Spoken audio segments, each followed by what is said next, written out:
Hello, I'm Adrian Ashton, and welcome to this short video session on how and why you should get rid of yourself as a trustee.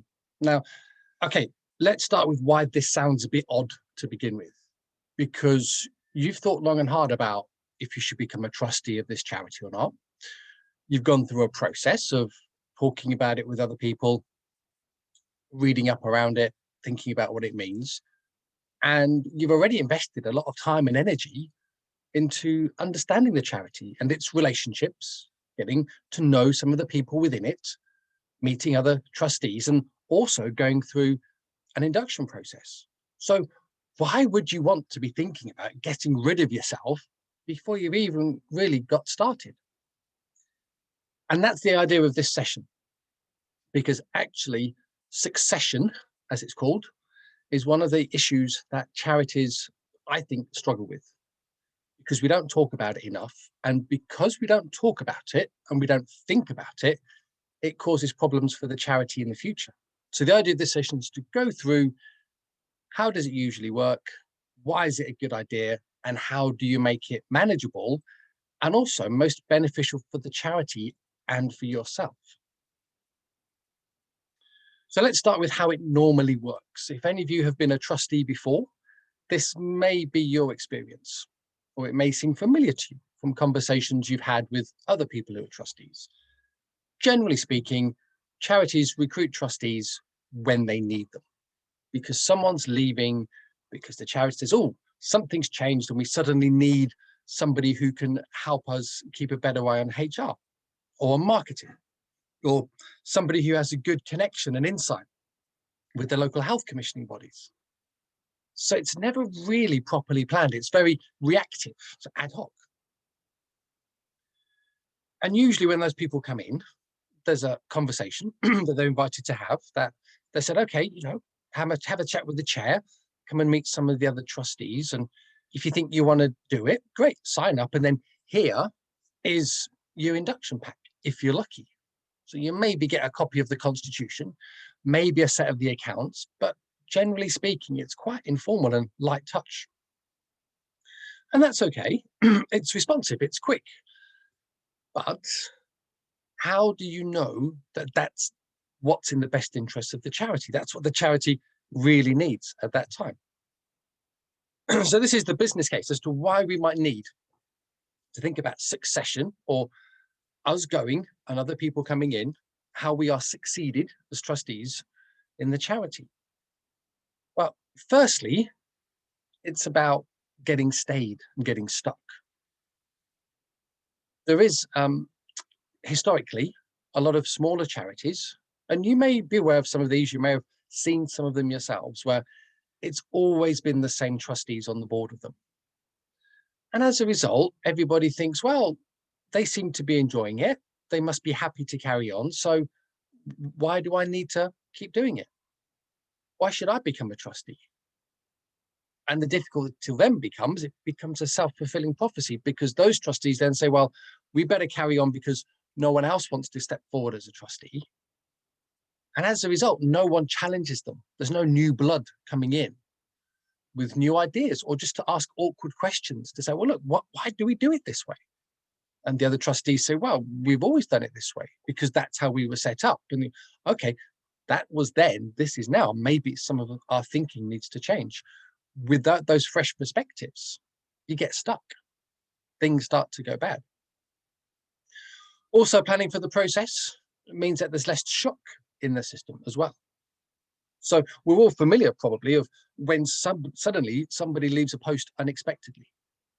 We see it in public life. Prime Minister is outed by their own party, or a coup takes place in another country. All of a sudden, there's a massive shock, there's upset, there's confusion. Things get massively disrupted. And as a charity, the first role of the charity is to the public and to the beneficiaries that it wants to support. So undue stress is actually a bad thing for making sure the charity does what it's supposed to do. So if it's planned, it becomes easier. There's also a legal reason for doing it, which is check your constitution. Most constitutions of charities, yours included, will say trustees can only serve for so many terms, and then they have to step down. Legally, they are not allowed to carry on indefinitely. So better to plan for it, and then you don't get caught out. And also, finally, there's a huge question here about risk. Very often as a charity, if you have employed staff, if you go through the process with your auditors and you come up with a risk register, how do we manage risk in the charity? And the risks that most charities identify, rightly so, are to do with money, to do with reputational risk, to do with having ongoing access and use of premises and facilities. Okay? Very, very rarely, if at all, does a charity's risk register say, what if we lost key trustees? Because as trustees, you are, remember, the apex of the charity's governance. Legally, you have to be quorum. There have to be enough of you. You've all been recruited or stepped forward because you have particular skills or experiences, which the other trustees come to rely on quite heavily. So if you suddenly disappeared because one night you get abducted by a pack of stray kittens, where does that leave the others? How do they still keep that continuity going? If it's planned, there's a structure in place to mitigate that. So actually, so you see, there's lots of good reasons why actually we should always be thinking of making ourselves redundant as trustees.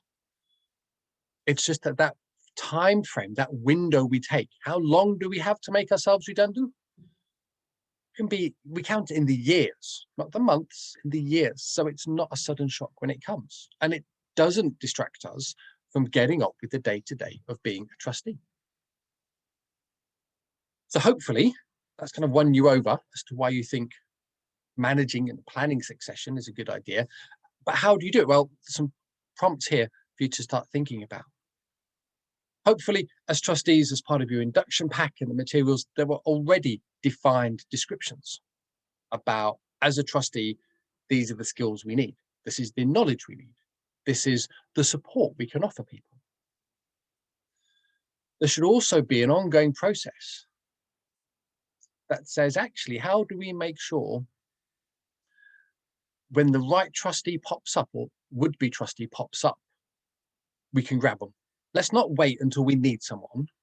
If there's someone out there who, we would recognize, we would really benefit from someone like that, let's not wait until it gets desperate. Let's do it now. Large organizations, companies do this all the time. They headhunt. They go out and it's called talent scouting. So just because you don't need any more trustees now, or because you feel you've got enough of a good mix at the moment, doesn't mean you shouldn't be thinking about, well, how could we strengthen this further? And the way that you bring those people in is not oh, you seem really good, become a trustee. Because you're planning this and you're taking your time with it, and it's being planned over months and years as a cycle, you can be gentle with it. You can take your time. You can say, well, look, why don't you just come and join a meeting? We'll invite you to the next trustee meeting so you can see what it's like. We get a chance to meet you. So see it on both sides. If that seems okay, maybe join one of the board's working groups or become a volunteer to start with. And it just helps both sides then get a better sense of each other, test some assumptions, and then work out, yes, they are the right person after all. Because if you, in a rush, recruit a trustee and they turn out not to be quite right, it's quite problematic then having to work with them and support them and train them and all the disruption that causes. Also, that can form part of a selection process, a recruitment plan. So think about this as a charity. If you employ paid staff, you went through a recruitment process, okay? You did a job advert, you interviewed, you asked candidates to put themselves forward and why they thought they'd be a good idea. Why not the same as trustees? We've picked up in one of the other video sessions as part of this wider induction series that you as trustees should be getting ongoing support in terms of training and learning and development in the same way that volunteers and paid staff do. So surely there should be a similar process for how you recruit yourselves in as well. And then finally, back to that point about culture and thinking about change.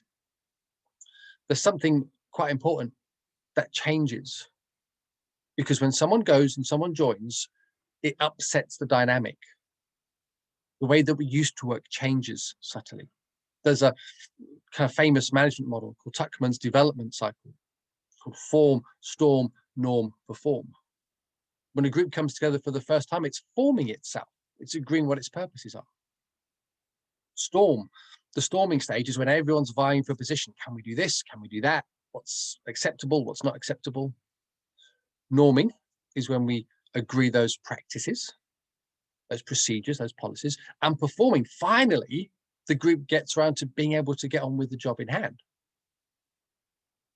Difficulty is, what no one tells you as a body of trustees, is every time a trustee leaves and a new trustee joins, that the group cycle reverts back to the storming stage, because all of a sudden there's a new person who doesn't have your history, doesn't know what's acceptable, hasn't gone through the conversations you've gone through. So they'll be pushing the envelope a little bit, which makes everyone else start to say, oh, maybe we should reconsider some of these things. So as a board, also be ready for change. Structure, when you have a new trustee coming in, make time in your next few agendas to have time to allow for those wider, reflective, almost reset conversations to take place. So that there is the case for why you should make yourself redundant as a trustee. Well, not you should make yourself, you should plan to make yourself redundant as a trustee. There's lots of good reasons as to why it's in the charity's interest and yours as well. And there's some ideas there for how you can start to approach it, not as a one-off event, but actually making it part of the ongoing fabric and cycles and practices of the Board of Trustees and the charity as a whole. Hopefully in this session, there's been something you found of interest and encouragement, something hopefully as well you found of challenge, and hopefully something you can take away with you and start to think about in terms of building on your own practice so that you can become even more confident and brilliant at being a trustee of this charity. Thanks for listening.